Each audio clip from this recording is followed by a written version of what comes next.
My name's Andy Clarke. I'm a boxing commentator and pundit and author now, mainly for Sky Sports Boxing, but I've worked for kind of everybody really down the years.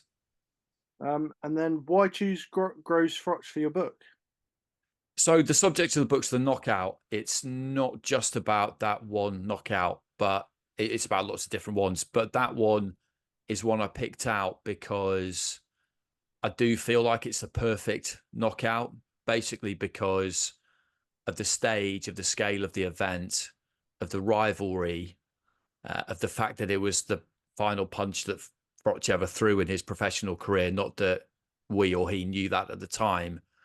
And just because of the kind of purity of the right hand. But just as important as all of that is the fact that although George did get knocked out and the referee had a good look at him, decided he was out and called it over because he got up. He got up and everybody could see that he was back on his feet and he was okay. And that's a big ingredient in what makes it the perfect knockout, because it's quite a conflicting thing, the knockout. And when you see somebody stretched out and you don't honestly know whether they're alive or dead, then that is quite anxiety inducing. It's difficult. For some people, it's really, really difficult. And we didn't get that. We had a stadium fight, a massive fight, as I said, a huge rivalry that had been built up. You know, like like you wouldn't really believe, considering the first fight was one that people weren't really that bothered about, and then to get the knockout, but for everybody to be able to enjoy it and then walk away from it without any guilt. You know, that's for me what made it really the perfect knockout. And in terms of sort of the wider boxing space, how well or how big do you think that fight ranks in sort of British boxing history? Obviously, at the time was the biggest sort of stadium fight, and it was the biggest sort of ticket seller. So, how do you think it ranks in general in sort of the all of the ingredients? I think it's right up there because you know you go back in history and people have the temptation always to rank things from a few decades ago higher than things that have happened more recently. We're coming up towards 10 years now. It'll be 10 years on the 31st of May, and you look back at the fight, and for all of the reasons that we just discussed, it's massive. You know, it was a stadium fight, the first one that we'd had for quite some time, probably since Lewis Bruno in Cardiff, a big stadium fight. And it was the first of what then became a number of stadium fights. Joshua obviously always will be a phenomenon when it comes to selling tickets, but Froch and Groves did it first. And the idea that two super middleweights could sell out Wembley Stadium, that's kind of, it's amazing really, because it's generally only heavyweights that can really shift those kinds of tickets, because they have the more broad crossover appeal, um, compared to other weights. So I think it stands a test of time really, really well. I mean, you look back at massive, massive moments and you think about Randolph Turpin beating Sugar Ray Robinson, for example. You know, that was back in the early 1950s, and that was an absolutely monumental result. You know, I think you need to know a little bit of boxing history to understand just what an enormous upset that was. And we've had big, big fights here, of course, on many, many occasions. But Froch Groves, it's right up there. It wasn't actually that great a fight, but people just remember the finish, and that's boxing, isn't it? You know, if you get that kind of incredible finish, and we have the knockout in boxing, and it's something that other people don't have, other sports don't have, and there is nothing like it. You know, in the blink of an eye, it's over. It's brutal, it's quick, it's irreversible, and we had that moment of incredible drama in front of 80,000 people to settle an argument between two fighters that I think it captured everybody's imagination in a way that you don't normally get. You know, you think about Ben Eubank from back in the day. If one of those two had done that to each other, to the other in at a stadium in front of that many people, then it would have been equivalent. But that's actually quite a good comparison, because Ben Eubank was massive. I was like 12, 13 back then, and I was already heavily into the sport, but I was obsessed with that. But that first fight anyway, I don't really remember anyone saying that that should go outdoors. Um, yeah, it's just nobody will ever be able to tell me, oh, Froch Groves, it wasn't all that. It was huge. It was absolutely huge. And at the time, was the atmosphere sort of, or the thoughts around it, was it very similar to what we see it as now, or was it more sort of, we'll see what happens on the Saturday? Because I know that it was a lot more 50-50 than we probably see it now, obviously because of the stoppage in the first fight and the sort of a little bit late stop, or not, sorry, not late stoppage, maybe potentially early stoppage in the first fight. Was it the atmosphere building up to it? Was it as big as it is now, or do you think the sort of time that it's lasted has sort of increased the like fight and made it bigger?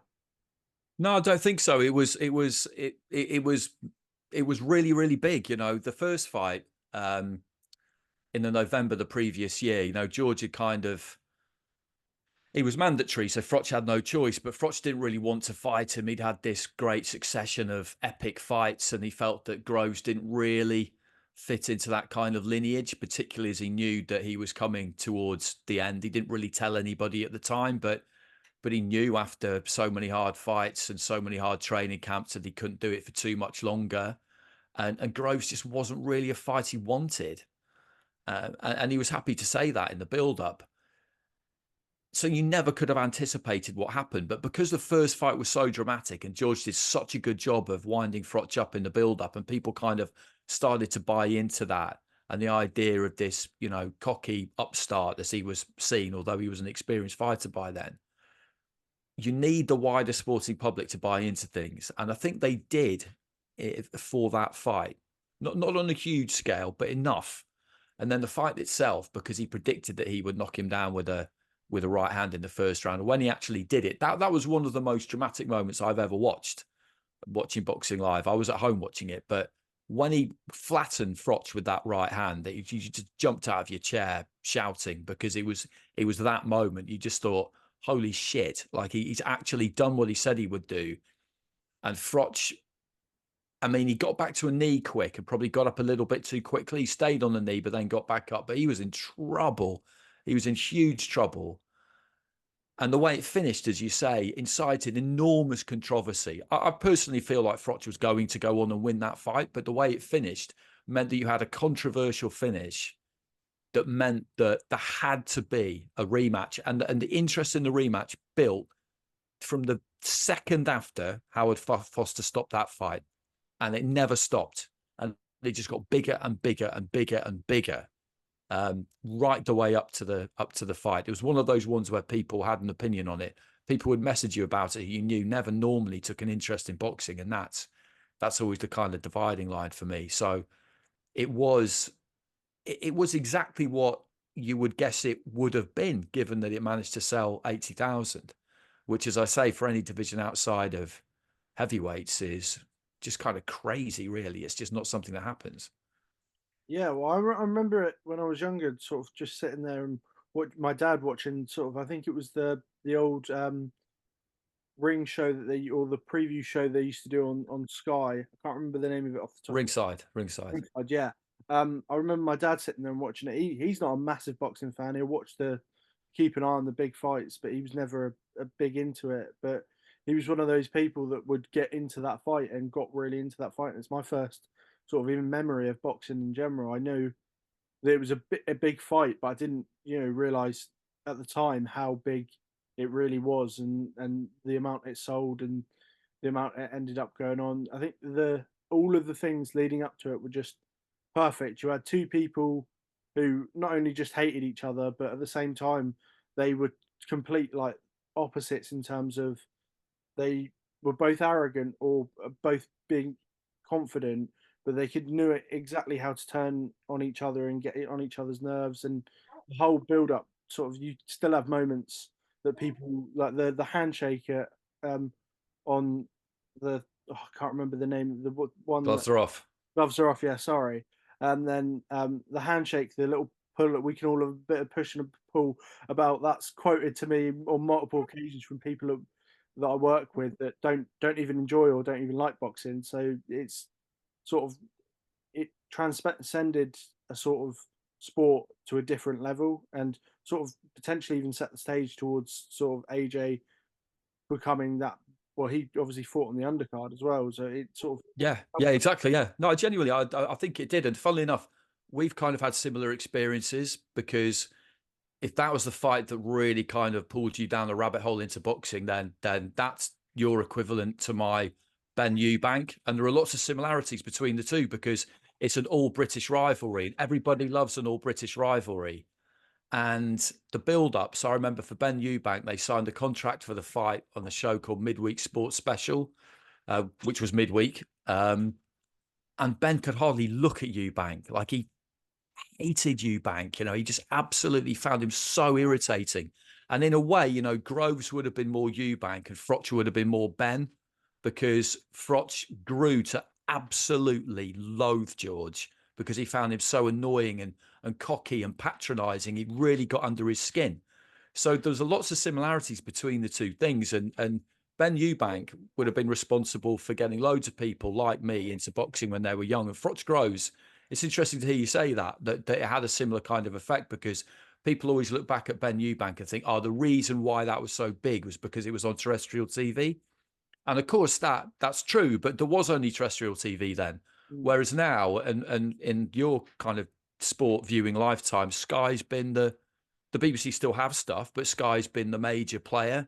And people always talk about how, not always, but people often kind of bemoan that and say, oh, isn't it terrible? Everything should still be on terrestrial TV.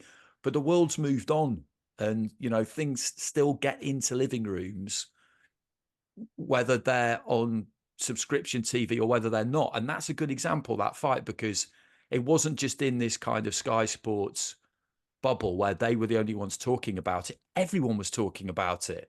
There were news crews from everywhere. And that's when that it's a really big fight. And so terrestrial, online newspapers, which were bigger circulations and everything basically promoted that fight, that second fight. And that's why it turned out to be what it was. Maybe not everybody would have watched it, but everybody knew it was happening.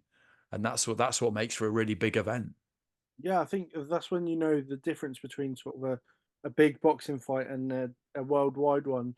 When it starts to leak over into sort of different newspapers or even different sort of news outlets that you sort of wouldn't normally cover it for for any sort of general. That's when you know that those big fights are really caught it. And I think it helped with the storyline as well. I think it got people that aren't necessarily interested in the sport of boxing, but anyone's going to be interested in entertainment, and I think that's what it sort of pushed into to a certain extent. It just pushed into a instead of being necessarily just a boxing fight, it was entertainment at that time and entertaining for people that could choose a side. And I think that's the sort of ingredients that helps a massive fight sort of build. Yeah, I completely agree. I mean, it's that's what it's all about, really, is that rivalry and picking a side, like you say. It's really important in selling boxing because these are individual athletes and they've all got great stories to tell and they have to sell their own tickets. Now, it's not like the US Masters is on at the minute, for example. And if you buy a ticket for that, and I'd love to go to that, but I'm not going there to see one particular person. Like you might have your favorites, but you're going there to see the whole thing. But generally, most people, if they buy a ticket for boxing or they buy a pay-per-view or they turn the boxing on, that more casual audience, they've done it because something has struck a chord in them. One of the fighters, or both maybe, have resonated with them and they want to see what happens because they're invested in it, because they decided somehow, maybe against their not better judgment, but to their surprise, they care about it. And that's what you're always looking to do. We're covering boxing myself. If it's a smaller fight, I'm always aware I need to give people watching this, if they've just flicked it on, say for the ring walks, a reason to decide, oh, I watch this and I like the look of this guy and I want him to win. Whereas with Froch Groves, you had like weeks of that. You had the build up for the first fight and plenty of people who weren't aware of what had really happened before the first fight would have gone back and kind of discovered that as they got into it to watch the to watch the second fight. Like you say, that ringside was just like incredibly kind of uncomfortable, tense viewing.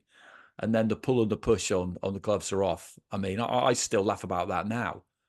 And that is what it's about, because nothing sells better than some bad blood, particularly between Brits, because the problem with minor differences, as somebody once said, is that the reason why you'll get more needle and more hostility between people who live practically next door to each other is just that. It's just the problem with minor differences. If people are from different parts of the world, yeah, they might not get on, but you look at it and you just think, what's this really based on? It's all a bit ridiculous, to be honest. But when you got two people from a small place, and England is small, then it's kind of amazing what can happen. And it's just the best example of it in recent times. Yeah, I don't think since then there's been big rivalries in boxing and a lot of bad blood between various different fights, but I don't think there's anything, at least in Britain, that sort of matched anywhere near that in terms of storyline and rivalry coming up to it. And it's hard because you can't recreate that bad blood. I know, as sort of Aziz Bouatsi earlier in the year was sort of tried to sort of recreate a little bit of tension and a little bit of bad blood, not to the occasion of Groves Froch, but sort of you can see that it can't be manufactured and it has to be done naturally. And throughout that first fight, and then the tension building up to that first fight, and then obviously the result, then the controversial stoppage, sort of built that tension, and it all happened quite naturally, and it just was a recipe for success alone. Yeah, I mean, Hey Bellew would be the one I would kind of think of since then, because that was real. People will try and claim sometimes that it was manufactured. It wasn't. It was real, but it wasn't like Froch Groves. It wasn't like Froch Groves. Um, I mean, that was the second one that George had because he'd had James de Gale as well, and that was proper. Like, I mean, that was an amazing story, that in itself too. So George has been involved in two absolute belters. The one against Froch, you could say he kind of created that, because I don't think there was any problem with them at all. Mm. And then he went to work in the build up to that second fight, and he riled Froch up so much that we saw what we saw in the build up, and then we saw what we saw in the build up to the second fight. But Groves de Gale was in a way kind of, it wasn't better because it wasn't as big a scale of fight. And really, I mean, it did spill over a bit, but it was generally boxing fans who knew about that. But that was just like this Shakespearean stuff going back years and years and years, from them being rivals at their old amateur club and once being friends and then becoming enemies and all this kind of thing. So he had some experience in it, George. But it is what people want and what attracts people more than anything else, particularly in all sports, really. If you think about intense rivalries down the years where people have really not got on, my wife's watching a lot of Formula One at the minute, and you think about Prost and Senna back in the day. These are people who didn't really see eye to eye. It happens, and it's gold. If you're a promoter, it's absolute gold. And whereas other sports might try and kind of dampen it down a bit because they feel like it's kind of slightly unsavory, in boxing you pour petrol on it, because as best you can without allowing things to get out of control, because it's one of the reasons why the sport captures the imagination in a way that others don't, because you can absolutely loathe the other person, but in tennis, or brutally physical though it is, you've got to stay on either side of the net. In boxing, we all know what happens. There will be a reckoning for everything you say in the build up. That you'll have to get in there, and that bell will go, and it'll just be the pair of you. Um, and I think that's why people buy into it in boxing more than anything else, because you have to live and die by what you say, in a way that you don't in other sports. All right, if you get thrashed and you lose, that's painful. The humiliation of it, the embarrassment of it. But to take an actual physical beating on top of that, that's something else. Mm. Now moving on slightly to your book, what was the reasoning behind sort of writing it? What did you Was there any inspiration necessarily, or was it just a sort of project that you've wanted to do for a while? it's something I've always been really interested in. I always felt like I did want to write a book, but I mean, it's a difficult thing to do because you have to get a publisher, you have to get it over the line. It's tricky, particularly these days. So never did I assume that it would happen. But a literary agent came to me after Fury Wilder 3. I commentated on that for Talksport for the radio, and it was just absolutely unbelievable fight. Um, and she asked me basically, have you ever thought about writing a book? And I said that I had, but I hadn't really worked out exactly what it would be about. And she said, "Okay, well, the publishers come to me and they're really interested in the knockout. Do you want to speak to them about it?" And I thought, yeah, well, I mean, why not? But I didn't really hold out too much hope that it would turn into something because I thought probably what it would be old 10 best knockouts or something like that. I didn't really have any interest in doing that. Um, I mean, I enjoy that stuff, but I didn't. You're just kind of rewriting things that are already out there, really. Um, but it kind of turned out that they would just kind of wanted to know what I thought about it and what would be the most interesting thing. And it just tapped into loads of things I thought about for a really long time, which is mainly the mentality of boxing and how do you get in there and put yourself in that position where you are trying to knock the other person out and they're trying to knock you out and you're both fine with it. You both know the risks, you both accept it. You know, mentally, how do you go about that? And how do you get over it when you get knocked out? That was something I'd always really wondered about. I wondered less about what does it feel like to knock someone out, but obviously that's another part of it as well. And it taps into kind of like fear and nerves, and ego and all that kind of thing, which in any elite level sport is really interesting, but particularly in boxing because everything is just magnified to the nth degree, really. So once I knew that I could kind of do it the way that I wanted to do it, um, it's the most interesting thing I've ever done by quite a long way because the contributions I got from the likes of Froch and David Hay and Amir Khan, Ricky Hatton, Tony Bellew, loads of other people. Teddy Atlas was great. Referees, Jamie Moore, Matt Macklin. Got a couple of active fighters in Anthony Yard and Fabio Wardley. They were all tremendous. You know, they didn't they didn't shy away from it. There was no reluctance to talk about it. I did wonder how it would go when I kind of contacted Amir, who I don't really know, to be honest. I mean, he's seen me around a lot and he knows who I am, but I don't think he knows that I'm somebody who's kind of to be trusted, but I don't know him.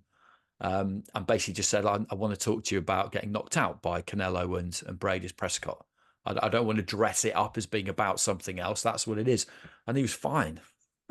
They're kind of, you know, they're willing to talk about their own vulnerabilities, fighters, much more than people might think. Um, Maybe not when they were active. I think it would have been different when they were active fighters.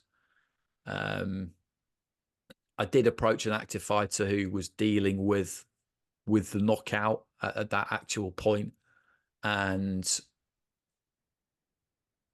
I just kind of realised that it just wasn't something he could do at that stage. So in the end, I went for Anthony Yard and Fabio Wardley, neither of whom have been knocked out. Fabio Wardley's never lost. Anthony's been stopped a couple of times though, um, just to see what their approach to the whole thing was. Um, yeah, I mean, it was just a gift that kept on giving. Really, everybody just gave me such interesting stuff. By the time I'd kind of collected it all up, I did kind of think to myself, "Christ, if I can't write an interesting book with this, then you know, I really need to go and do something else." So hopefully that's what I've done. Other people will be the judge of that, not me. I spoke to Charlie Fitch last night, and we were speaking. Oh yeah, how's it? He's good. He's a good bloke, isn't he? Oh, genuinely, such Yeah, like he's great. you can He tell. was brilliant. He was brilliant. Like the rep. I had him, Victor Lachlan, Marcus McDonnell, and Kenny Bayliss as my refs, because a few of them had done fights that I featured. Because Hatton Pacquiao was one that I talked about quite a lot. Canelo Khan and Kenny Bayliss did both of them. Victor Lachlan did Jamie Moore, Matt Macklin, and Chris Eubank Jr., Liam Smith, and Marcus I just know really well. But no, Charlie's ace, isn't he? He's so enthusiastic. Yeah, I was gonna say, literally, I'm feeling a bit tired throughout yesterday, and it was a late interview because obviously he was in America. But as soon as he got in there, started speaking, you perk up a little bit. Yeah, yeah, yeah. He's He, like that, isn't he? he said, yeah, he said he read it. I pre-ordered it last night myself. I can't wait to read it. Oh, thanks. Got a nice few holidays lined up, and I can't wait to just sit and chill out and and read it after I've finished my uni in the next couple. Yeah, I mean, it's one of those things where you it's just really, really interesting. And I don't think anyone's really done it in that kind of depth. Because I think people are probably a bit squeamish about saying to someone, what does it feel like to get knocked out? And the interesting thing is that in the moment, although some of them will say they remember stuff, they don't actually. It's Mm, impossible. You can't remember getting knocked out cold. No way. Amir, though, does remember getting knocked out by Bradis Prescott because there's kind of two meanings to it, really. Getting knocked out cold, and that's what me and you would think. Well, that's what a normal person would think about. Who's not like into boxing. They'd think, oh, knocked out means laying on your back, out cold, lights out. But for us, getting knocked out means technically being knocked out in boxing, which just means you don't manage to make the count of 10. And he did manage to get up both times when Prescott put him down. Uh, but he'd been counted out, so he was knocked out, and he definitely, I think he was unconscious for a bit in the second one. But he gave a brilliant description of what it's like trying to get back to your feet and just get your shit back together, basically within the count of 10. Um, yeah, and it's just with boxing, it's you'll have found this already, I'm sure, but they're a pretty open book. If you're honest with them about what it is that you want to talk about, and they can see that you're just into it for the right reasons, then they'll kind of tell you anything, really. Um, yeah, I mean, it's so you've chosen a good subject because you'll find all sorts of people um, who else have you spoken to? so I've spoken to loads of people because my this is for my audio project, and then originally my major project for my end of year is 10,000 words and split into as many articles as I want, but it's on mental health in boxing. Oh, So I've interesting. it's a difficult sort of to maneuver and to get right, but at the same time, the people I've spoken to obviously Tris Dixon, who did the book about Yeah, I've spoken to Greg Meehan, the psychologist, yeah, a few different nutritionists, spoken to Barry Michael, the ex world champ, uh, yeah, Wayne McCulloch, um, and then who and then for this I've spoken to Charlie Fitch. I'm doing Declan Taylor on Monday, um, George's sort of compatriot on. yeah, yeah, yeah. Funnily enough, George was the only person I didn't get for the book because when I say the only person, I had kind of my list, and to be honest, like AJ, for example, was never really on my list because I knew that it would be just really, really difficult to do.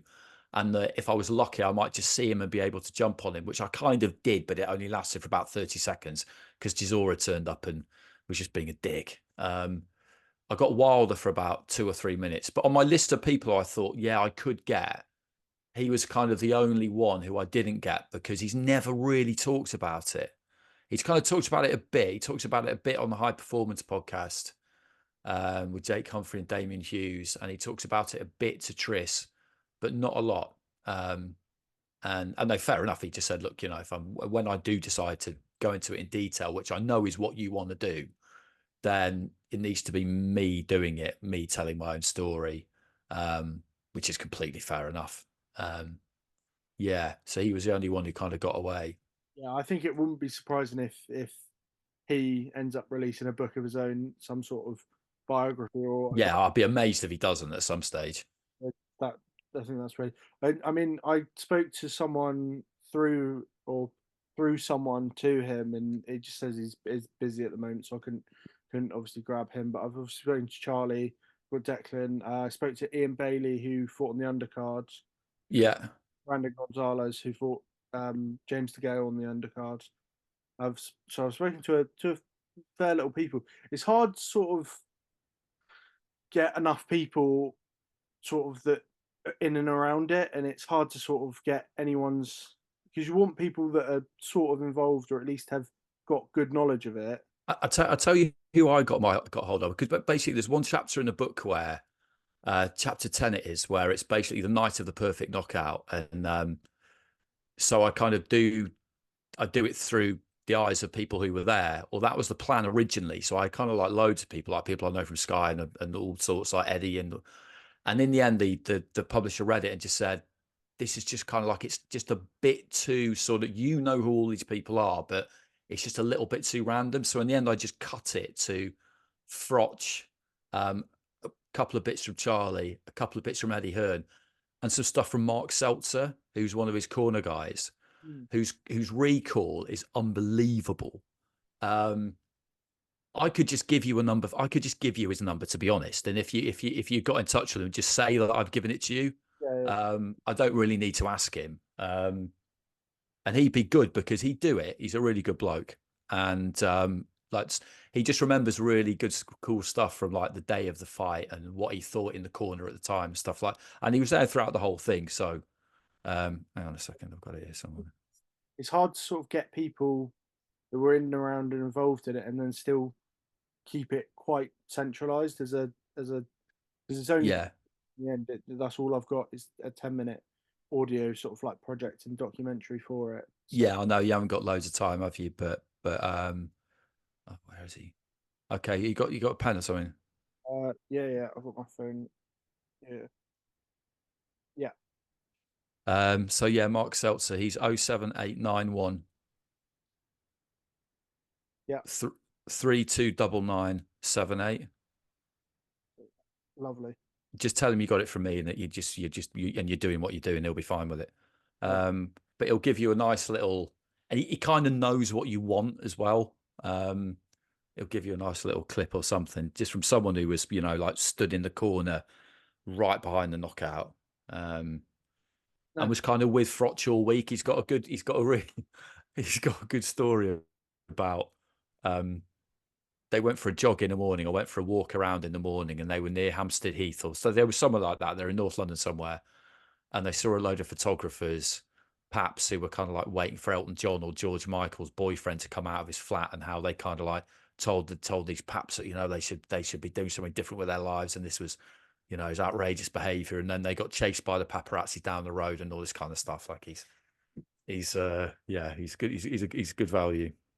thank thank you very much. And obviously, thank you for giving me Charlie's details, and he was a brilliant interview as well. But then just getting slightly more back to the book. What problems or even like new experiences have you found out when you're writing it? Is there anything that sort of was particularly hard, or you found it slightly easier when obviously because writing a book compared to sort of any articles or even commentary is very different. Yeah, it is. It is. It's I mean, I've definitely been lucky with it, basically because I mean, it first kind of appeared. The idea of it appeared in kind of late 2021,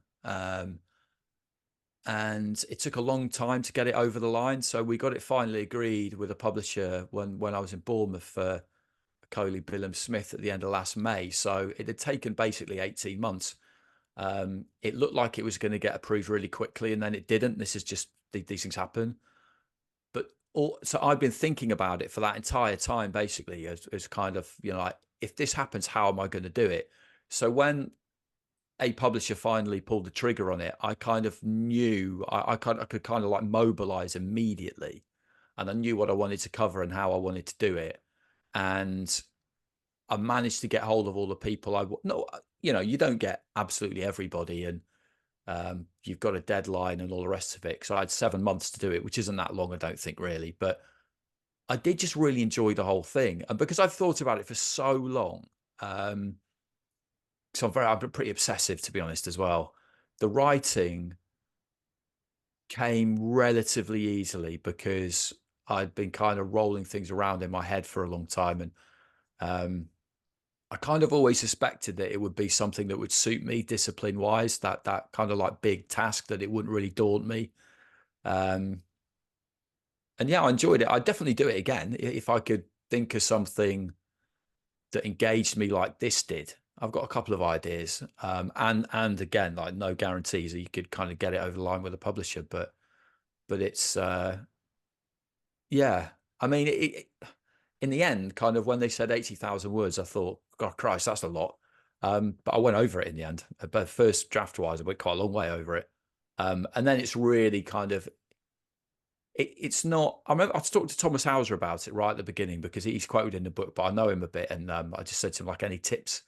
Because I've never done this before, and he just said, yeah, he said like the only like main thing is, he says, I'm sure you're very capable, but writing a book is not. It's not about you just writing down everything you know or everything you've discovered, um, and that's just really good advice because I found everything that everybody told me really interesting, but not all of it's relevant. And so you have to think hard about what you include and what you don't include. Always kind of thinking if somebody's not as obsessed with boxing as us, for example, will they find this interesting or not? And then also, what do I need to explain and what do I not? Because in one bit, when I'm talking about Amir Khan against Canelo, I had to kind of explain why moving up in weight out of your natural weight division is dangerous, because people might think, well, he boxes at 147 and he moved up to 155, 8 pounds. I mean, big deal. But obviously in boxing, that is a big deal. And you have to explain like the weigh in, which is weird in itself, and rehydration and how far apart they'll be on the night and all of that stuff, because people might not really know that. And if you're trying to communicate the real jeopardy of it like that because that jeopardy was absolutely real, that he could have got very, very badly hurt, then you need to get into all of that stuff. So I guess it's just, yeah, I mean, I suppose when you're writing about something you're completely obsessed with, it's trying to work out not what is interesting, but how interesting is something really, to a more general audience, and what is it exactly that I really need to explain. And I don't explain everything, because the publisher came back to me, like the proofreader, and said, oh, you've got a comment in here about how, like Tony Bellew says, well, if I could hurt David Hay with 16-ounce gloves and a head guard on, what can I do with 10-ounce gloves? And he said, do you think you need to explain like sparring gloves? And I just said, no. Well, in the end, I just kind of took it out. I just said, if I can hurt him in sparring, I can hurt. I didn't change what he said, but I just thought, no, I'm not like, it's going to become too, if people would just end up rolling their eyes in the end, just be like, oh God, here we go. So you can't explain everything, basically. That's a long answer to your question. Oh, no, I appreciate that because I think something I've struggled with. I've started writing my sort of major project, which is one of the ones that I did last, even yesterday, was Is that 10,000? Did you say that was 10,000 words? it's not Yeah, that'll seem like a lot, but it's really not. doesn't end up being. I always struggled in my first few years with the writing aspect and to try and hit the word counter. But then the last year, since I've been writing about something I know quite a lot about and enjoy talking about, that that word counter goes away so quickly. Yeah, It's a but struggle. it's a really good discipline to have.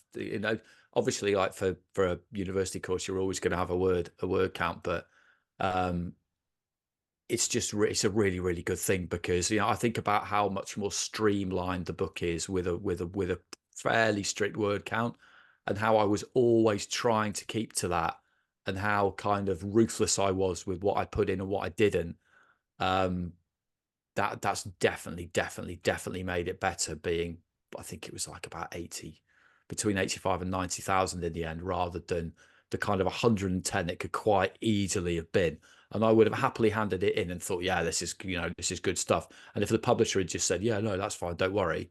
But they're not going to do that for just purely logistical reasons of, that's going to be more pages than they have literally budgeted for.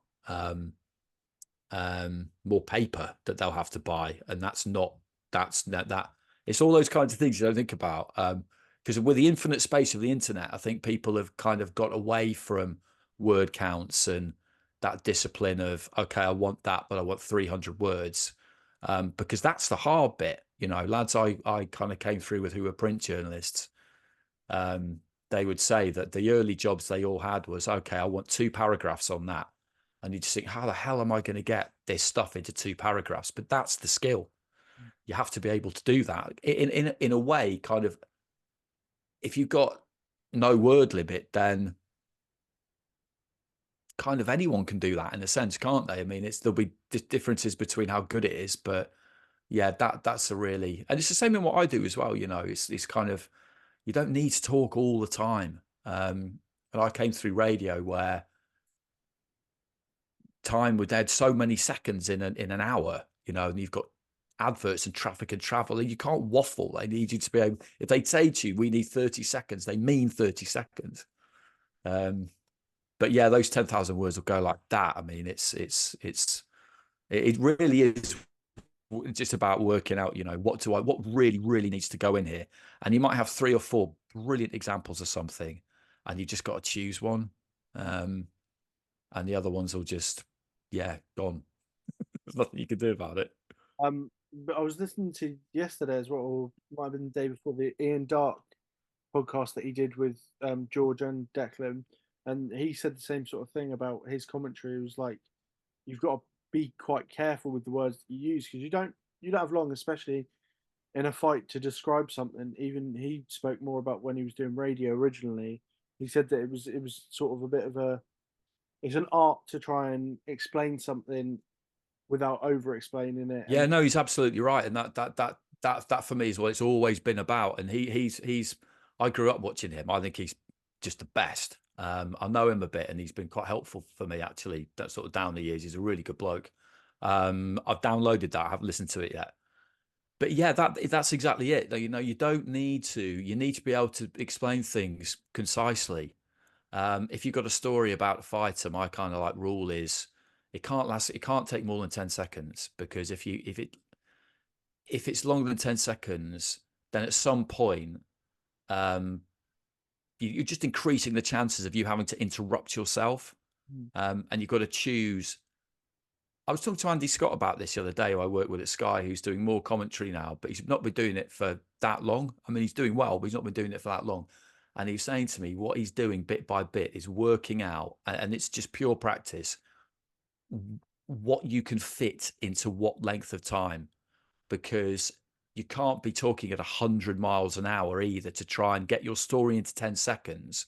It's got to be that easy pace and delivery where people can understand exactly what you're saying and feel the kind of weight you're adding to the words and the rhythm of it. Yeah, so he's right. I mean, unsurprisingly, Darky's totally completely right. You know, that is exactly what it's about. But it's yeah, I just wonder sometimes whether people really think about that side of it that much, or whether they kind of feel like it's just sort of, well, my job is just to talk, so I'm just going to talk. And I mean that across all sports, because I find that if there's just constant noise, whatever it is, and it's not broken up by, punctuated by some silence or by another voice, I just tune it out in the end. I just kind of stop listening. Yeah, that's what I find happens with me. So yeah, Darky. I'm surprised Darky hasn't written a book actually. wouldn't, Maybe he will. I say, wouldn't surprise me after listening to that podcast. I'd definitely read more about Oh yeah, God, the stories are unbelievable, aren't they? I've got a fair idea which ones will be in there in that podcast. His stories are tremendous. I mean, he did the job at an incredible time where I'm not one for looking back and thinking, oh, it's better then and all the rest of it. But in the 90s, like I mean, it's obviously it's well pre-digital, and it's practically pre-internet, and everything's on actual physical tapes and all that kind of stuff. It just, the job was different. You had to go to stuff. You couldn't really, I think you could do things remotely, but it was tricky, and not everybody would have the facility for it. So him and Glenn would end up going over to America all the time for big fights that didn't involve Brits. And we don't do that now. It's just not something that happens now. But yeah, that was, you think about it, he had Naz, he had Hatton, Lennox Lewis. Yeah, that was, it was a good, that was a good, that was a good run he had. And I know that he would say that himself, you know, I know that he absolutely loved it. Yeah, I think even looking around at the sort of probably the tapes he's got in his house or any memorabilia he's got in his house from that time would be sort of a show in its own right, let alone listening to any of them. Yeah, it would. It absolutely would. And then more onto the commentary side of thing. What sort of advice would you give to someone that wants to start out in commentary at the moment, or that's maybe trying to get into that realm? I think it probably is a bit harder than it was when I started, because when I started, the route in was through radio. Basically, you would try and get into, yeah, a radio station, and there were loads who carried sports. So there was all the BBC locals, but there were also lots of local independents, um, like Metro, all the capital stations, all the rest of it. Capital Gold in London 20, 25 years ago was really, really big. It was massive. Jonathan Pierce was the main guy there. And they'd cover all the London clubs, and there were lots of avenues to get your foot in the door. And I did it at Talksport, which was a national station, but it was in London. It was sort of run a bit more like a local station in terms of the amount of resources it had. And once you get in that kind of room, then you've just got lots of different people to learn from. And that's the key. And that's why I think it's harder now, because you can set up your own thing now and put yourself on air immediately. But the problem is you don't really have anyone helping you and telling you how you should do things and how you shouldn't do things, and what's good and what's not, and rating your progress for you, and being a bit hard on you when you need it and encouraging you when you need it, because you don't really get to decide how good you are at things. That's not really how the world works. But at the minute, a lot of people don't really have much choice but to kind of make that judgment for themselves. And I do think it's quite, I do think it's harder for that reason. But that route is still the best one if you can do it, is try and go through radio, because everybody I know did at least 10 years of that before they went into TV. And it just gave you all those disciplines of, yeah, like self-editing, basically, covering different stuff, being able to be really descriptive. Although when you go onto TV, obviously people can see it, so you need to cut that back. But you've still got that kind of grasp of the English language that you've built up over a long period of time. Um, and just do whatever you can to make yourself useful. I think hospital radio still exists, community radio still exists. You just got to try and get yourself on air in whatever capacity, and just learn as much as you can and listen to people. Um, People are pretty generous with their time, I found, and I think I'd hope they still are. If you can get hold of them, and yeah, just keep your feet on the ground. Don't get ahead of yourself, and just realize that it's going to take some time, because it will take time. I mean, it's true of everything really, that the more you do it, the better you get at it. But particularly something like being on the radio, or being on TV, because strange things can happen. And the more experience you've got, the more comfortable and the more at ease you are with the whole thing. And attitude is so important, because you having a kind of talent or an ability or an aptitude for something is one thing, but just as important, I think, is you just need to be a decent person to deal with. Be on time, be pleasant, be useful, be honest. Because not everybody is, and you see people taking a different kind of route and behaving poorly and throwing their weight around, and sometimes they seem to be getting somewhere with it, but there's no longevity in it. There really isn't. I'm pleased to report that being a good bloke matters, and it should matter. So yeah, if it's one of those things where it can seem like a bit of a pipe dream of a job, um, but if you want to do it enough, it will happen. It probably will happen, unless you're really unlucky. Um, but like I say, I don't want to discourage people, but I do think, I just always, you've got to be fair on the people who've come after you. And it's really easy to say, oh, well, they're not as good at this and they're not as good at that. And I do think it's harder now, because the kind of constructive editorial help, if you like, is harder to come by now. You probably have to go and find it more than you did when I started.